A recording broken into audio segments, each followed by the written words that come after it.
Morning, Loz. How are you? Good, how are you? All right. A little bit tired today. Feeling. Are you? Yeah. We should let the cat out of the bag, shouldn't we? What cat's that? The old people station cat.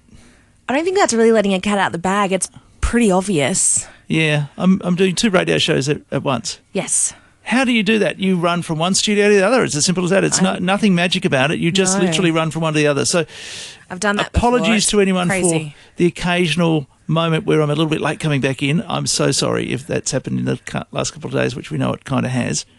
Really? But not much. Only once today. Really? Very briefly. Only once today. I think it was twice yesterday. Oh my and maybe God. 3 on Friday. Because I'm getting better at it now. Getting more organised. Like I'm planning it better so I'm not in this. I can't be in 2 studios at once. Yeah. Because it's all live radio, right? I know. Yeah. But still, like... Well, it's very hard because if the song runs out on one station, you got to talk on that one. And then But don't you prepare in advance? Well, you I know try how long to. the song's going to go I try to, for? but then sometimes, well, you know, it's pretty intricate because there's not just songs. There's I know. commercials. I've done it before. You've done it before. Have you done both stations at once? Yes, and you have. And when I did how did you go? We didn't go to dead air. That's for sure. Well, you're probably perfect, weren't you? But maybe you did some tricky stuff. No. Also, when I did it, I didn't have any notice. I was like doing Sun Oh, my FM goodness. breakfast, and the other station's announcer didn't show up. Oh, that's shocking. So I had no. Who does that? Yeah, I had no. It wasn't actually Beachy, FYI, if that's what you're thinking. I know he's been there a long time, but he was actually away. So he was away on leave and someone was filling in for him, and the person that was filling in didn't make it in. didn't show up. Didn't get past the line. There'd been some miscommunication or whatever, but so that was all fine, beside the point. I had to run between 2 stations with no notice, and I still didn't go to dead air. Well, that's lucky. It's not lucky. I reckon it's lucky. Skill. No, I think it's luck. I do. That is so mean to say. No, it's not. It's I mean, skill. you are I'm skillful. good. No, you are good. Exactly, which is why I didn't go to dead air. Hey, hang on. I've always said you're good. I've never said you're not good. Yeah, so it wasn't Have lucky. I ever said you're not good? No, but it wasn't. Well, yeah, just then by saying it's No, lucky. I'm just saying I think it's luck because especially in that kind of frantic situation where you were thrown in the deep end, Yeah. you should.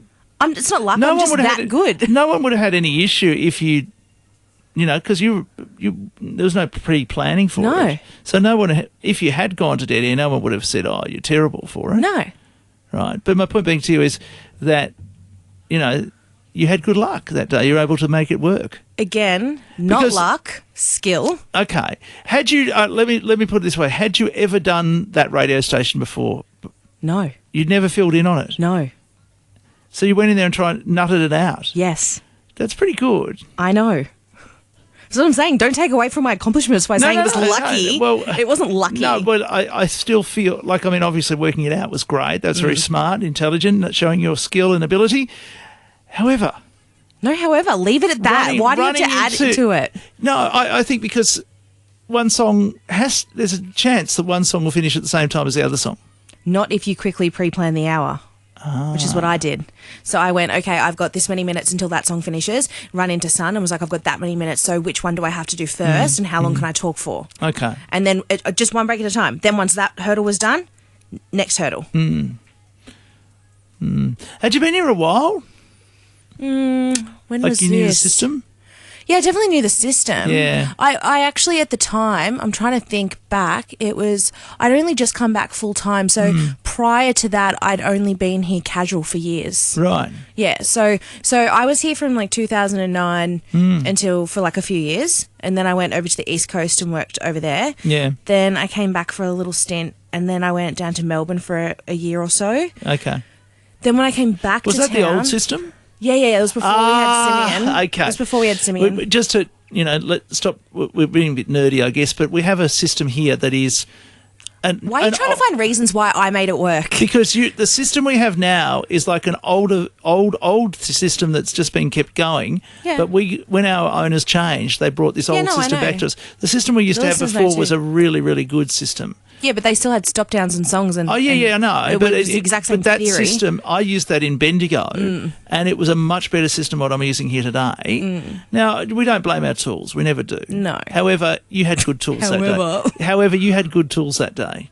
Yeah, Because but that last system was good. Even our boss Bruce is always going, oh, that would never have happened on Audio Vault, which is the other system we used to have. Look them up if you're interested. If you want to nerd out with us. That's when there's technical glitches, though. When it's just counting music time and hours until a talk break, it doesn't matter what system that is. Look, it's a clock. To a point, however, the system that we have now does quirky stuff that you could never imagine. Absolutely it does. Yeah. So if you're interested in nerding out with us, come and have a look at the system we've got is called Simian.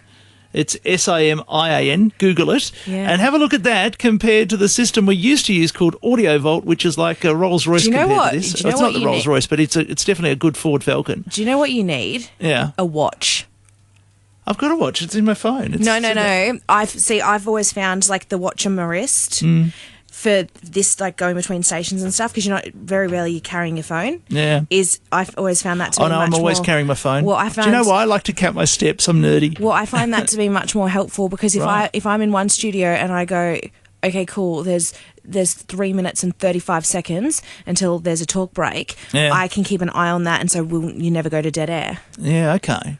So, I'd probably set a stopwatch on this. You probably could. That'd probably be a good idea. There's actually a good stopwatch on this. Maybe I'll do that.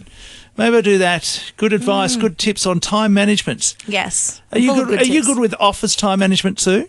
Yeah. Like, in a day you've got 17 things you have to do and you plan your day out each day so you know where it's all at, or are you chaotic and just, I'll just do this, get this one done. That's next on my list. I'll just do this, I'll do that. Because I can be both, but I generally perform better under the chaotic rule where I say, okay, I've got 17 things to do today. I know what I've got to do, and I just knock them off as I go.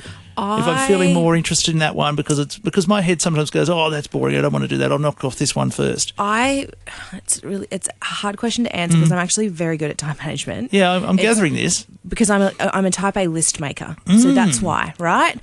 Who diagnosed you as a type A list maker? Oh, it's just, trust me. You just know this, do you? You just know. You don't go to the doctor and say, what type am I? No, just when you write, a lot of to-do lists and okay, so you write to-do lists. So a list maker, it's a stereotype, a type A list maker. It's not something you're diagnosed for. Oh, okay. Everything else is these days. No. So the reason I say I'm a bit of both is because I always start that way, but as you will know, so I do it based on priority, right? But sometimes, I don't know how to word it, it's like... when you work with a big group of people and obviously their things are important to them and it might be 10th on your list, but it's second on their list. So they're like, hey, can you come do this? And you're like... You drop everything. So my list oftentimes ends up becoming chaotic and it actually stresses me out. You don't like that? I do not like that. Because I get sometimes something's like, okay, I get that second on your list, but in the grand scheme of things, it's 10th. It is not the be-all and end-all. Look, when I was in your role, I used to do sales stuff for radio and radio management and that sort of stuff. When I used to do that, I found the great thing was the thing called the end of the day, where you just said, okay, what isn't done at the end of the day, I'm going to have a bash at. I'm going to put 1 hour down. So if your finish time was 5 o'clock, you say from 5 to 6, dare I say it, 5 to 6, you're doing some overtime because in sales you make money on that.